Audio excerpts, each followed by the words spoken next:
Assalamualaikum and good day, my fellow compadres. Let us throw back to the beginning of the year for my trip to a small unique spot in Eastern Europe. Let's go! As I head out of SJJ Sarajevo International Airport, I wasted no time to jump on a cab to the city centre. Cost is about 20 Bosnian marks, that's about 10 euros, and we did get a good history lesson from an ex-Bosnian soldier. This is a fast-forward ride, but the full taxi version will be posted on a separate video, so look out for that soon. Please consider to like the video and subscribe. This is a very new channel and I appreciate any support to help it grow. Thank you very much.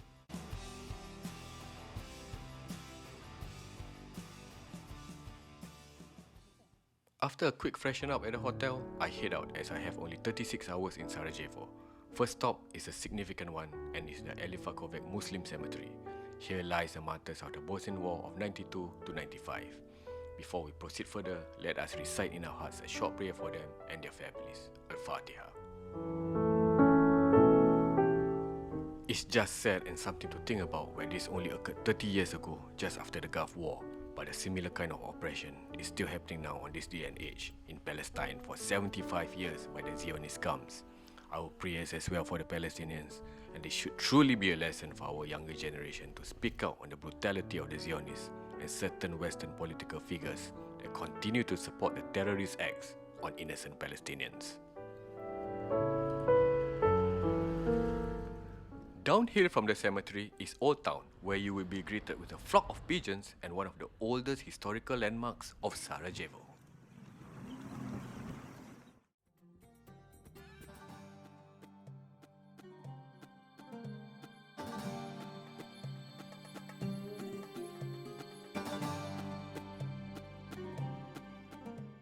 Serbia Fountain is a wooden fountain built in 1753 by the Ottomans. The original was destroyed in a fire in 1852 and reconstructed a little further down the street where it stands today. There used to be many in the country, but this will be the last one. Local tale says that anyone who drinks from the fountain will return to Sarajevo someday. So, I did the obvious.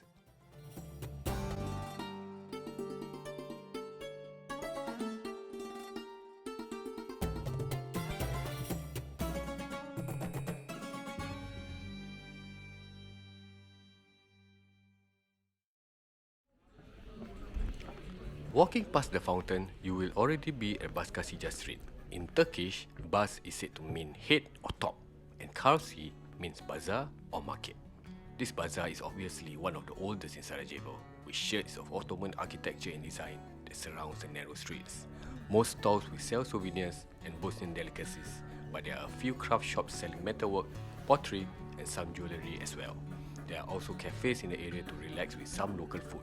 A full walkthrough of the old bazaar will be posted soon. Now, I'll leave you with some of the bits of the walk on the old bazaar street. Some of the metal working ornaments that they built themselves is handmade. Everything is handmade. You can hear them knocking on metals. Very interesting. To show what it is in Singapore.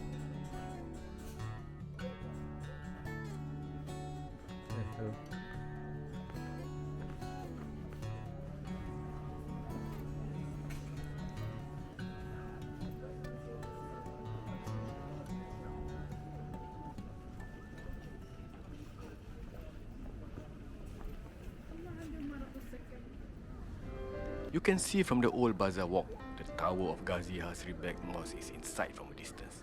This is the largest mosque in Bosnia. It is built in 1530. Who is Gazi-Husrev-beg, you may ask? He's one of the governors of the Ottoman Empire that expanded the empire to Croatia and Hungary. He also contributes to the development of Sarajevo and financed some of the important buildings, including the mosque and its facilities. These facilities include the madrasa, which is the religious school, as well as a library.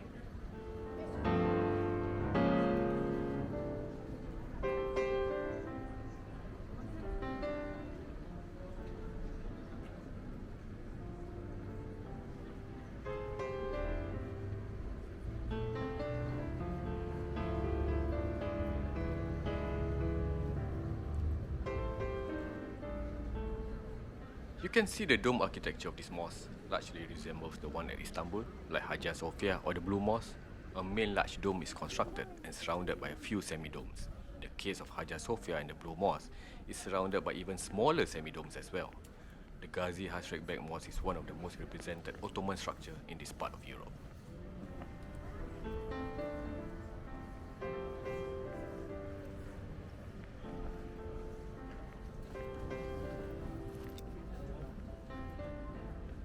The Gazi-Husrev-beg Mosque has a monumental courtyard with 4 gates and a fountain in the middle of the courtyard.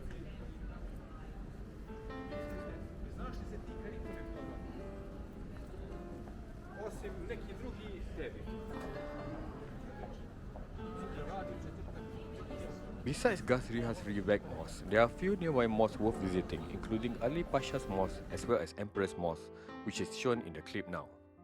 First built in mid-15th century, the mosque was originally built to dedicate to Sultan Muhammad the Conqueror, and after some damages, it was then rebuilt again in mid-1500s to dedicate to Sulaiman the Magnificent. The mosque also contains graves of great religious individuals as well as political advisors living in Sarajevo at the time.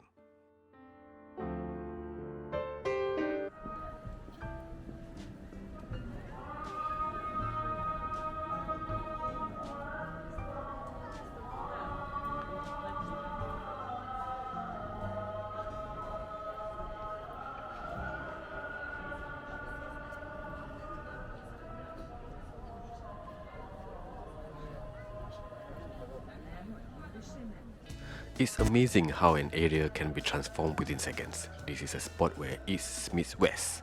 As we walk further away from 15th century Ottoman architecture, we suddenly step into a more familiar picture. This western half showcases an architecture and culture which is said to arrive during the Austria-Hungary era. It almost feels like you're in London or Paris as well. However, a lot of touristy Europe have very similar architecture, I feel, in my opinion.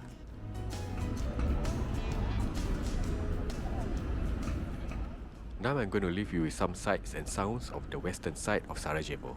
Let me know which other city of Europe does this resembles most for you. Feel free to leave a comment in the comment section below.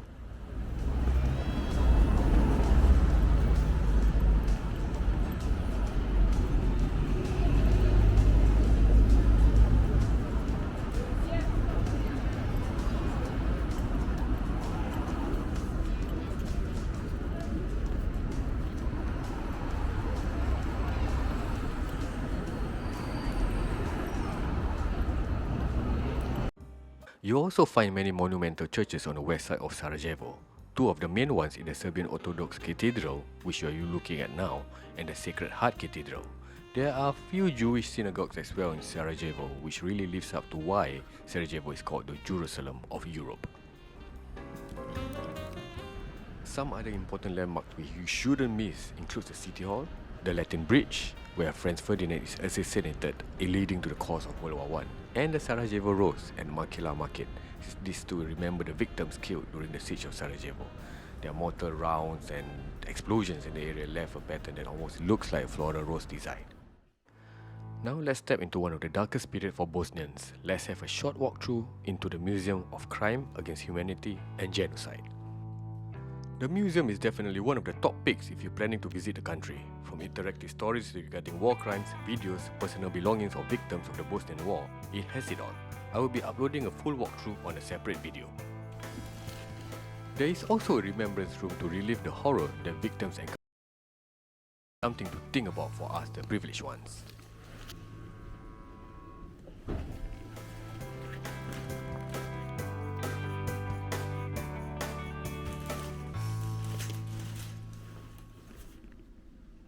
Guys, you can see you walking just like walking in any European country, maybe Paris or London. As it's getting late and I'm exhausted from completing a large portion of Sarajevo's popular sites, I slowly head back to the hotel, following the trail of my midday explorations.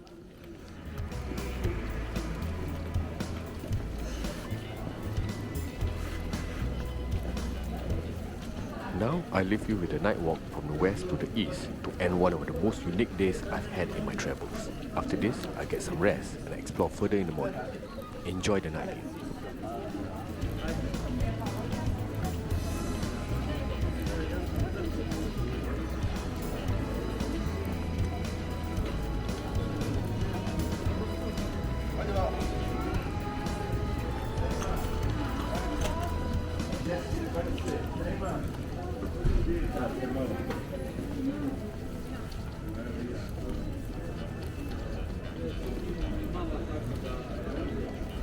And suddenly, it seems like the environment just changed.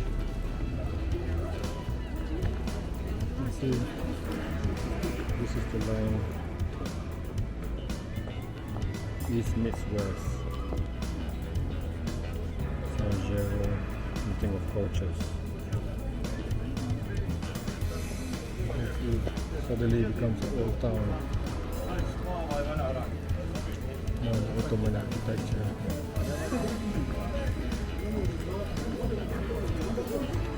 It's a total transformation from the European side. This is something unique that you're interested in. Visit Sarajevo. Never find anything new.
Okay, good morning guys, it's my second day here in Sarajevo and my flight to London leaves in a few hours in the afternoon. Fortunately, the Tunnel of Hope or the Sarajevo War Tunnel opens early, at 9 AM to be exact. I'm already here at 9:30 and to provide some comfort zone, the tunnel is also a few kilometers beside the airport. My luggage is already stored at the tunnel tourist area for my short tour before my flight. So if you're planning to visit on a rush before flight away, you can do it my way. So sit back, relax and enjoy the last tour of the trip. As you can see.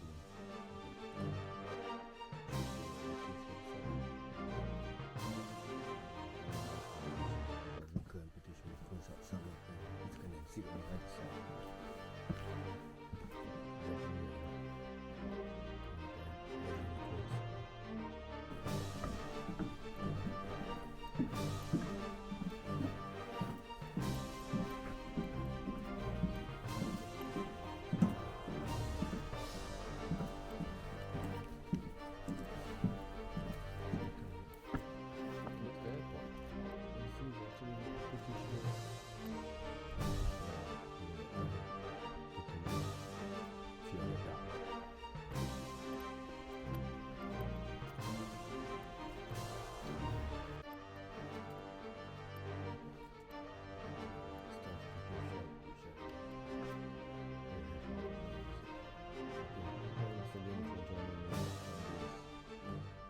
Thanks for watching. Please click on the thumbs up button and consider to subscribe for more videos. Also, feel free to comment so I can improve the channel. Have a good one, thank you and see you soon.